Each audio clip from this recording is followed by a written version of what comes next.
Next question है 3/2x² plus 16x+10। यहाँ पर फिर से हमें एक क्वाड्रेटिक ट्राइनोमियल गिवन है, बट इसमें हम क्या देख रहे हैं कि एक्स स्क्वायर कोफिशिएंट क्या है 3/2 है। तो जब भी हमें एक ऐसा पोलिनोमियल गिवन हो जिसके टर्म्स के कोफिशिएंट क्या हो, एक फ्रैक्शनल नंबर हो, तब हम सबसे पहले क्या करते थे, उस गिवन पोलिनोमियल को सिंप्लीफाई करते थे, जिससे कि हमें जो टर्म्स के कोफिशिएंट मिलते थे वो एक इंटीजर्स होते थे, है ना। तो इसका मतलब हमें यहाँ पर क्या करना होगा, सिंप्लीफाई करना होगा। सबसे पहले तो हम सिंप्लीफाई कर लेते हैं। तो यहाँ पर सिंप्लीफाई हम किस मेथड से, यहाँ पर देख रहे हैं कि सब फैक्टर्स में हो जाएंगे। जैसे यहाँ पर 3/2 है, 3/2x², यहाँ पर 16x के नीचे कुछ नहीं है तो हम 1 ले सकते हैं। 10 के नीचे भी डिनोमिनेटर कुछ नहीं है तो हम 1 ले लिया। अब सारे फ्रैक्शनल वाले एडिशन आ गए तो फ्रैक्शनल वाले एडिशन कर लेंगे। 2 1 1 का एलसीएम 2 ही हो जाएगा, तो हमने 2 एलसीएम ले लिया। फिर क्या करते हैं, 2 के टेबल में 2 कितने टाइम्स में आता है, 1 टाइम्स में, एंड 1 इंटू 3x² क्या हो गया, 3x² हो गया। प्लस साइन था तो हमने प्लस साइन लगाया। 1 के टेबल में 2 कितने टाइम्स में आता है, 2 टाइम्स में, एंड 2 इंटू 60x क्या हो गया, 32x हो गया। फिर प्लस साइन हमने लगाया। फिर 1 के टेबल में 2 कितने टाइम्स में, 2 टाइम्स में, एंड 2 इंटू 10 क्या हो गया, 20 हो गया। अब यहाँ पे 2 जो डिवाइड में है उससे हम क्या, उसको हम क्या करते हैं, इधर साइड में लिख लेते हैं 1/2, है ना। 1/2 मीन्स अगर 1/2 into 3x² plus 32x plus 20 लिख दे तो फिर से क्या हो जाएगा, इसी जो फॉर्म है इस पोलिनोमियल का, उसी पोलिनोमियल को रिप्रेजेंट करेगा। तो 1/2 into 3x² plus 32x plus 20 लिख देंगे, है ना। जो 2 डिवाइड में था उसको हमने यहाँ पर लिखा 1/2, है ना। अब हम देख रहे हैं कि यहाँ पर जो हमें पोलिनोमियल मिला उसमें x² कोफिशिएंट, या जो हमें पोलिनोमियल मिला उसमें कोफिशिएंट क्या है, एक इंटीजर्स है ना। इसका मतलब हम इस पोलिनोमियल को इजीली फैक्टराइज कर सकते हैं by middle term split. Middle term split किस पोलिनोमियल में यूज करते हैं, तो सबसे पहले तो वो क्वाड्रेटिक हो, एंड सेकेंड कि उसमें 3 टर्म्स हो, है ना। तो यहाँ पर 3 टर्म्स दिख रहे हैं, एंड कभी कभी 3 टर्म्स में आइडेंटिटी वाला भी यूज हो जाता था, है ना। जैसे a² plus 2ab plus b² वाला मेथड, तो हमें चेक कर लेना रहता है कि उसमें a² plus b² plus 2ab ये वाला फॉर्म आइडेंटिटी ये सब यूज हो रहा है या मिडिल टर्म स्प्लिट यूज हो रहा है।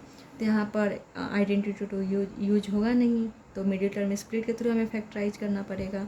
तो हम मिडिल टर्म स्प्लिट के थ्रू फैक्टराइज कर लेते हैं। तो हमने सबसे पहले क्या करना होता है, x² coefficient and constant term को मल्टीप्लाई करना होता है। तो x² कोफिशिएंट क्या है, 3 है, एंड कांस्टेंट टर्म क्या है, 20 है। मल्टीप्लाई किया, क्या आया, 60 आया। अब यहाँ पर जो नंबर्स आता है उसका हम क्या करते हैं, प्राइम फैक्टराइजेशन करते हैं। तो प्राइम फैक्टराइजेशन कर लेंगे। 2 3 जा 6 एंड 0 का 0 लगाया हमने।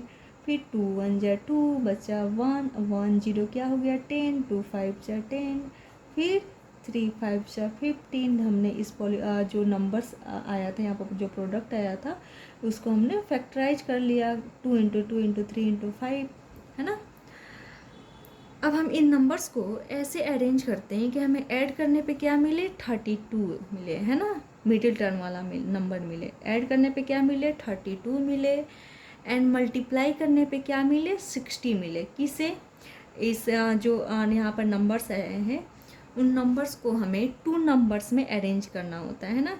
जिसको ऐड करने पर 32 मिले एंड मल्टीप्लाई करने पर 60 मिले, तो वो 2 नंबर्स क्या होंगे।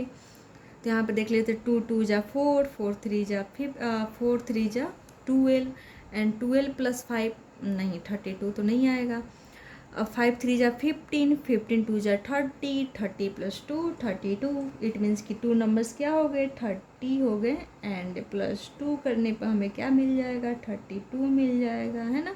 एंड इन दोनों को मल्टीप्लाई करने पे 30 इंटू 2 क्या मिल जाएगा, हमें 60 मिल जाएगा। इसका मतलब 2 नंबर्स क्या कौन कौन से होंगे, 30x प्लस 2x हो गए, तो हमें क्या मिल जाता है, 32x हो जाता है ना। तो हम 1/2 को 1/2 लिखेंगे, 3x को 3x² को 3x² लिखा। 32 को ही हमने ब्रेक किया ना 30x प्लस 2x में, तो 30x plus 2x and plus 20 को प्लस 20 हमने यहाँ पर लिखा। अब देख रहे हैं 1 2 3 4 टर्म्स आ गए। इट मीन्स कि 2 टर्म्स का हम ग्रुपिंग करेंगे एंड कॉमन निकालेंगे। यहाँ पर 1/2 को हमने 1/2 ही निकाला। अब यहाँ पे हम बिग ब्रैकेट देंगे बिकॉज अंदर क्या आएगा, स्मॉल ब्रैकेट्स आएंगे। तो यहाँ पर इन दोनों में कुछ कॉमन दिख रहा है, तो यहाँ पर 3 है एंड यहाँ पर हम लिख सकते हैं 30 को 3 × 10। इट मीन्स कि इसमें भी 3 है, इसमें भी 3 है, तो हमने 3 कॉमन ले लिया। इसमें भी x है, इसमें भी x है, x कॉमन ले लिया। क्या रिमेनिंग है, x + 10 बच गया है ना। इन दोनों में कुछ कॉमन है, 2 कॉमन है बिकॉज 20 को लिख सकते हैं 2 × 10, तो 2 इसमें भी है, 2 इसमें भी, हमने 2 कॉमन ले लिया। क्या बच जाएगा, यहाँ पे जो बचता है वही यहाँ पर भी रिमेनिंग रहता है, तो हमने ब्रैकेट क्लोज कर दिया। अब इस पूरे पॉलिनोमियल में क्या कॉमन है, x + 10, x + 10, तो हमने x + 10 कॉमन ले लिया। अब क्या बच गया, इधर 3x बचा एंड यहाँ पर +2 बचा, हमने लिख दिया। अब हम चाहे तो यहाँ पर ही आंसर को स्टॉप कर सकते हैं, मतलब आंसर यही हो गया, या हम चाहे तो मैच कर लेते हैं। कितना नंबर है, 55 नंबर है ना। 55 नंबर में आंसर में क्या दिया है, x/2, 55 x/2 + 5 3x + 2, ये वाला जो फैक्टर है वो तो सेम ही रह गया, बस इसमें चेंज है ना। एंड 1/2 गायब है, इट मीन्स कि 1/2 को इस वाले टर्म से क्या कर दिया है, इस वाले फैक्टर से मल्टीप्लाई कर दिया है, तो हम मल्टीप्लाई कर लेते हैं। तो 1/2 x + 10 से जब हम मल्टीप्लाई करेंगे तो क्या आ जाएगा, 1/2 × x, प्लस साइन था, प्लस साइन लगाया, 1/2 × 10, दोनों ही टर्म से मल्टीप्लाई कर दिया 1/2 को, तो 1/2 × x क्या हो जाएगा, x/2 ही हो जाएगा। ऊपर 1 × x तो x एंड नीचे 2 था, प्लस साइन था तो प्लस लगाया, साइन लगा लिया। यहाँ पे 2 × 5 = 10, तो 1 × 5 क्या हो गया, 5, नीचे कुछ भी नहीं बचा, 1 बचा, तो 1 को हम चाहे तो लिखे चाहे नहीं भी लिखे, तो इसका मतलब इस दोनों को मल्टीप्लाई किया तो क्या मिला, x/2 + 5 है ना।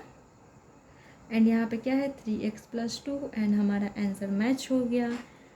x/2 + 5 and 3x + 2 and 55 number question क्या हो गया, फैक्टराइज हो गया।